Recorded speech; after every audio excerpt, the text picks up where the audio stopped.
Hello, my name is Gretchen Vogel. Thank you for coming to play with my mind today. I want to continue my series on death, the deceased, with how we are still in relationship with our deceased loved ones. One of my beloved brothers died at the end of 2016, and I was able to be with him most of that last year, watching his decline with cancer, and he really just being horrified at his suffering. It was difficult, but I knew I had to be there. I knew I had to be with him. And emotionally, even after he passed, I was a wreck. I couldn't, as a medium, connect with him because my own emotions were blocking me from even trusting my process, trusting the way that I mentally connect with the deceased because I was just too emotional. So it took about 4 years to be able to have a trusted, clear communication with him. But I knew he survived. Every now and then he would pop in and tell me funny little things, which is so much like him. Um, I knew he was all right. And my medium work of many decades now really has been to prove to people that they still are in relationship with their deceased loved one. Now, you don't have to be a medium to be to know this. There are a lot of good mediums. There are some that are more skilled than others. So protect your hearts if you go to a reading with a medium. It's a very emotionally loaded thing to do and needs to be undertaken with care. Now, I have met the most amazing people in the world of spirit. I never know who I'm talking to. I never know who my living clients invite me to meet. So I've met some really, I have to say everybody's wonderful because predominantly the people I meet in the world of spirit, even if they're in the process of healing, are so honest. And one funny thing is that they can see and sense everything about me. There are no secrets in the world of spirit. They see as much about me as I see about them. They often read my energy, my experiences, my history much more accurately than I can read theirs. And you don't venture into the world of spirit as a medium if you have anything to hide. You have to have a pure heart to do this work. Anyway, I've made friends. I consider deceased people that I've worked with, and I've had the honor and the privilege of working with some over and over again, and they've become a part of my life. They really are a part of my life. They really are friends, and I'm so looking forward to looking them up when I get there. Anyway, um, my work as a medium was to move people to a slightly different place in their journey of grief by proving to them with details that I could not know that their loved ones still existed and that the possibility of relationship still existed for them. Now, this is not to minimize how painful grief is, how difficult the grief journey is.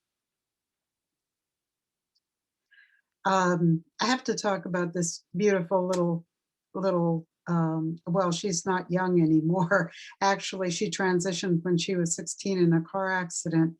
And over the years, when I've worked with her family, she has continued to age as if she was alive. And the the relationship that I have um, with Nicole, and I will speak her name. She's beautiful, beautiful, precious being, has been amazing to watch and to know about. Anyway, as I worked with Nicole's mom predominantly, um, I don't think I did a reading with any other member of the living member of the family. Let's put it that way.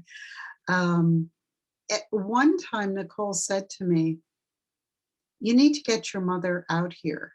Like, I'm tired of you. Get my mom out here with me. I know you can do it." So you have to understand that in my process, what I do is a series of visualizations, protective visualizations, and then I actually feel I create a scene, a place, or a platform in the world of spirit and invite the deceased um, to come and be with me. And then we sit and talk for a while. Sometimes we change location, but for the most part, I need them to hold still so that I can see what they're saying and to see the um, elements of proof that I am with them. So I do go into the world of spirit as when I work. And so Nicole wanted her mother out there the way I was coming up to be with her. And this was surprisingly easy for Nicole's mom to do. And so I started offering a different type of meditation where I could lead people in visualizations to be with their loved ones. Now, they might not be able to hear everything that was going on. That was what I was for. I was the telephone. But um, so it is possible for us to be with our loved ones. Now, mostly this happens in dream state. Not all dreams we have about our deceased loved ones are communication from them, but the really special ones are. And I'll tell you how you tell the difference. If you wake up and you feel completely different emotionally, you probably were together with your loved one, perhaps out of body, perhaps in astral. It really doesn't matter how, in dream state. Because in dream state, we don't have the same filters as we do. We don't have the same emotional filters. We don't have uh, the awake filters where we have to pay attention to the world outside of us. So, dream state communication is very common. But again, people have told me that they have nightmares about their loved ones. And to me, that is their own anxiety, their own fear, perhaps their own regrets. Um, the deceased are not going to come to us in dream state just to mess with our minds. Again, there's an emotional quality or healing that happens when we communicate with our loved ones in dream state. Now, often we have small signs or symbols that we experience from our loved ones. And these little things really um, can be second guessed. We can smell them. Olfactory clues, as I call it, are very common when our loved ones are near us. I don't know how they do that. I quite honestly don't, but it's happened to me. So, um, that's quite common. We may find something that we didn't think we had, or see a coin on the ground, or uh, the deceased can affect physical. They can move things. So that really takes more energy. It doesn't normally happen right away when we lose somebody, that they can move things around and kind of prank us. Actually, I've been pranked.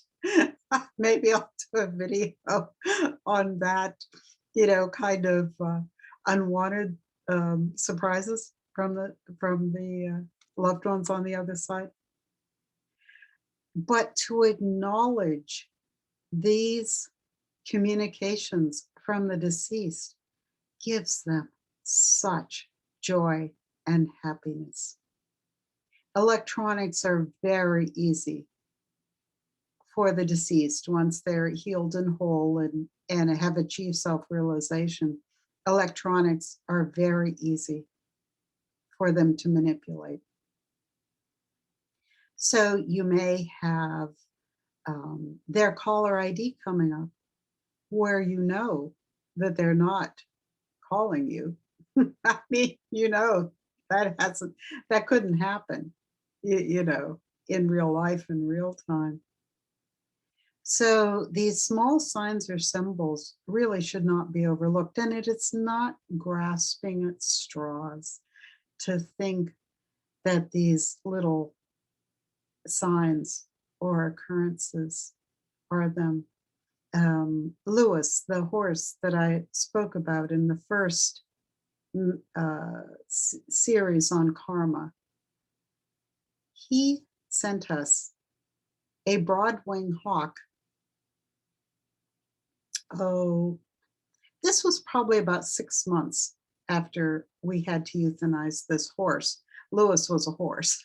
For those of us who have not watched the karma, uh, first karma video, he was a very big brown and white horse. And I had seen all fall this puffy, white chested hawk all around the edges of the pastures. And I thought, oh, that's great. I mean, I noticed it. I noticed the hawk. We garden a lot, so we're outside a lot. But I didn't connect it with Lewis until very late in the fall. This big, broad winged brown and white hawk landed in an apple tree as close to where my husband sits in his office as it could have possibly gotten. So I called my husband to the kitchen. Come here, you've got to see this. Because from the kitchen, I had a good view of the hawk. And we looked at him for about a minute or so, and the hawk looked around, and then it swooped up against the window we were standing at. And that way that it came right toward us and then swooped upward, that's when I figured out it was Lewis.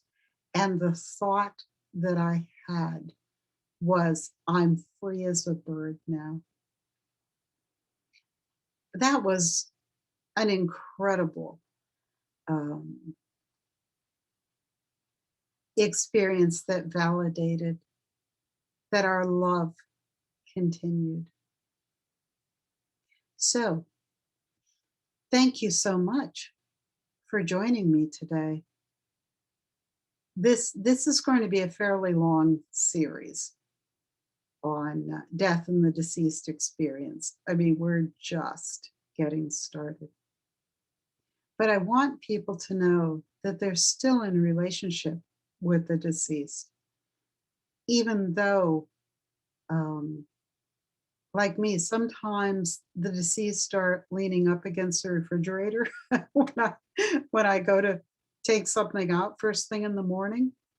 Um, there was a man who I'd only met once at a wedding, and uh, kind of tragically, he died in his sleep of asphyxiation. They thought that perhaps he had sleep apnea, and it was um, it was so sad. But at the wedding, we connected briefly, and I saw what a beautiful spirit this man had. I saw him, and he saw me.